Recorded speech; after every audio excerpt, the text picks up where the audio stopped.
At least 2,500 people are reported missing in the Bahamas after Hurricane Dorian. Bahamian officials said the list could shrink because the names have not been checked against those who evacuated or are staying in shelters. At least 50 people are confirmed dead as a result of the Category 5 storm that struck the islands early last week, and that number is expected to rise. Oil is now contaminating part of the coastline of the Bahamas, days after a Norwegian company reported the hurricane had blown the tops off of oil storage tanks on Grand Bahama Island. The oil company Equinor disclosed yesterday the oil had been spotted in the open waters along the same coast as the terminal, and it was investigating the origin of that spill. The Bahamas Minister of the Environment says the government will take care of the spill as soon as the top priority, taking care of its people, has been secured. Meanwhile, those trying to flee the Bahamas can come to the United States temporarily, but will not be allowed to live and work in this country. The Trump administration had been debating whether to give temporary protected status to Bahamians displaced by Hurricane Dorian. But an administration official tells NBC News they will be allowed into the U.S. if they have the right travel documents, but will not be granted work permits. The status would have allowed them to work and live in the U.S. until it is safe to return home. Temporary protected status is currently granted to more than 300,000 people living in the U.S., including victims of Haiti's 2010 earthquake. Let's bring in NBC News correspondent Julia Ainsley, who's been covering the story. So, Julia, what distinction does the Trump administration make in this case versus, say, the Haitian folks who came here after that horrible earthquake? Why is this time different, and why won't these people be given temporary status? Seems to me, Willie, that the difference is political. I mean, you look at the way temporary protected status had been given in the past. It wasn't carte blanche to everyone from that country, but there would be a date and time. Say you picked today, September 12th, and said anyone here from the Bahamas is granted temporary protected status. Anyone who comes after that will not be. That's the way this has been done in the past. But in this case, the Trump administration has decided not to go forward with temporary protected status with people from the Bahamas who were leaving Hurricane Dorian.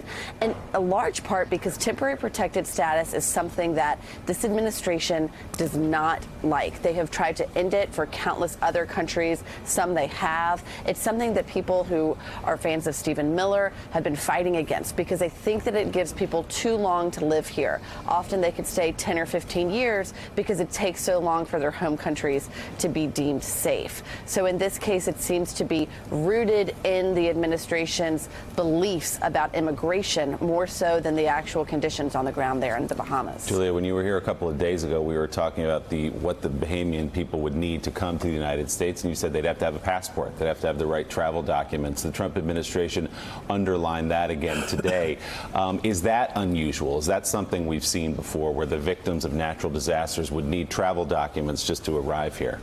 They do need travel documents. They have in the past, but often there's a lot of cooperation with the home country and with consulates in order to help people get documentation that they might not be able to find in the middle of that rubble that you're showing there on the screen. There has been some cooperation. We understand, for example, that ferry that was supposed to stop in Nassau, they would have been able to try to get visas for people there. And that one particular case, the ferry did not coordinate with U.S. authorities. But it's something to keep an eye on in the coming days to see how many people are actually able to come here. We do understand about 1,500 people as of Monday were able to come to Florida from the Bahamas. It's not clear how many were able to stay for a significant period of time or were sent back because they did not have the proper travel documents. You know, Wes, the issue of travel documents, as Julia was just pointing out in the pictures that we were just looking at, you know, my passport is in the kitchen drawer by the, you know, the plates and the silverware. Those pictures, it's gone. Everything is gone. But it seems to a lot of people that the Trump administration has taken extraordinary measures to prevent people from specific nations of a specific skin color from entering the United States of America. It's amazing who's part of this conversation and who can make it under the deadline and who can't, isn't it? We're watching trends. You know, and the thing about it is when you think about how arbitrary and miserly this process is, at a moment when people have lost everything, we're looking at them and saying, and you're not going to find any salvation here. We're asking people who are fleeing poverty to come to poverty, right? Because if you're telling people you can't work, you're telling people you can't stay here permanently, you're telling people you're fleeing poverty to come to poverty. at a time when people have lost everything. And we're looking at this cycle now where these 100-year storms are now happening on an annual basis.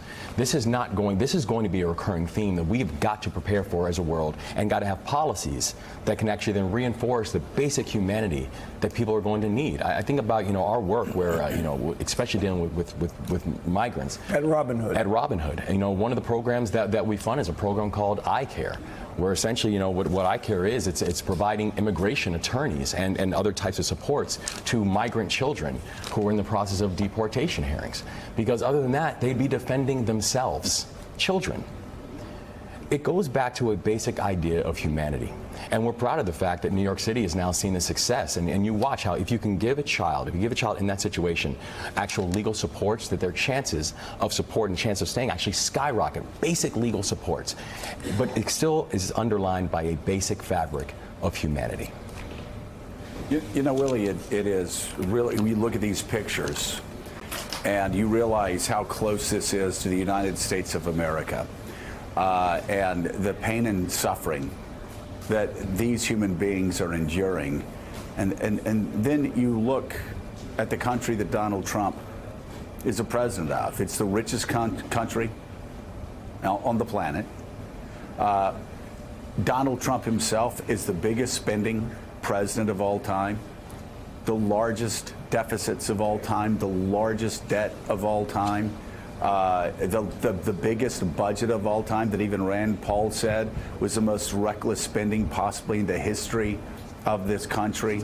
A Pentagon budget that's the biggest budget of all time, where Donald Trump is actually spending more money than the Pentagon is requesting for programs that the Pentagon doesn't want. And you look at those human beings suffering. What do they need? They don't need an F-22. They need bottles of water. They need shelter. They need food. I saw this in Katrina every day. Their children need clean diapers. They need the basic necessities of life. And in the grand scheme of things, and the grand scheme of our federal budget, it's something we would not feel, especially in the age of Donald Trump and the biggest spender in U.S. history. He's talking about a $15 billion bailout to Iran.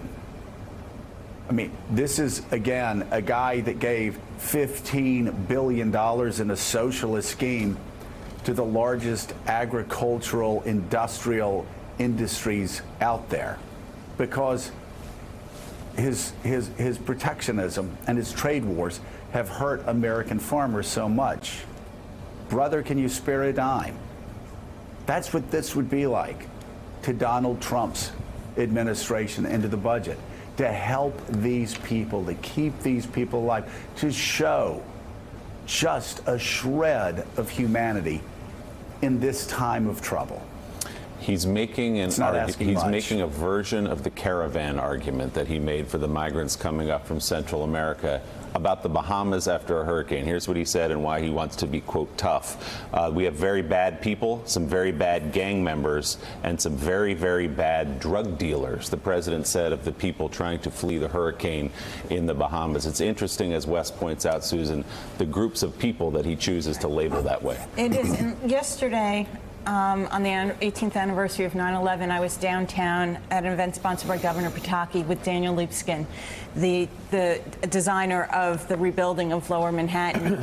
And he was talking about the Freedom Tower. And he said when he was down there, he was thinking of the history and looking out at the Statue of Liberty and how it was part of the representation of bringing us to you're hungry, you're tired, you're poor. And immediately I thought, not under Donald Trump. Mm-hmm. And it was just a really sad reflection of that's where we went as a country coming together after 9/11 to a country that this president wants to tear apart and stop hope from springing eternal.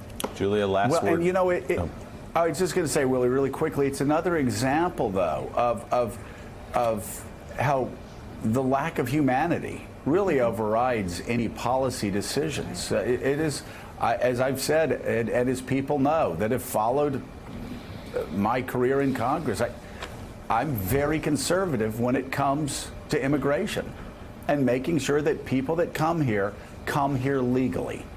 That's not what this is about. What this is about is exactly what Susan just said. This is about being true to what America's greatest values are, the words that are inscribed on the Statue of Liberty, the promise that has guided this great land and made it a city shining brightly on the hill for all the world to see, as the scriptures and Ronald Reagan always said. I mean, that phrase, that's what this country is. And we're talking about people who were, what, 45, 50, 60 miles from the United States, no more. And you know, Julia, you can draw a thread back to the first day of his campaign, the way the president talked about immigration and immigrants. This is who he believes he has to be, and this is his idea of being tough on keeping people out of this country.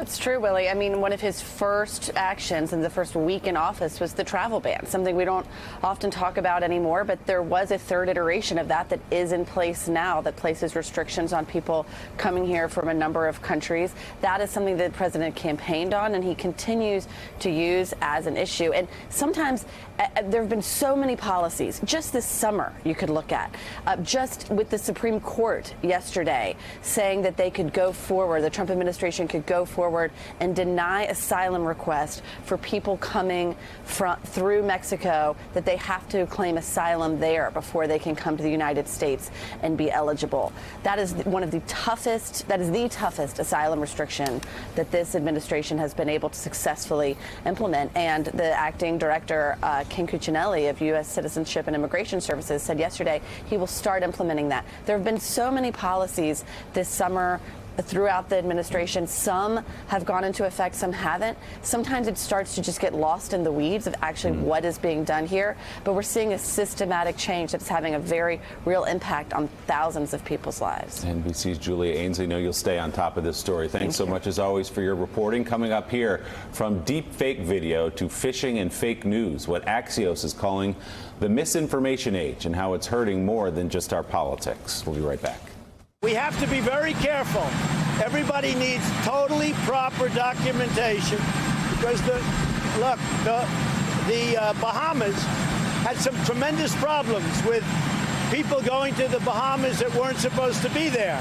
I don't want to allow people that weren't supposed to be in the Bahamas to come into the United States, including some very bad people and some very bad gang members and some very, very bad drug dealers.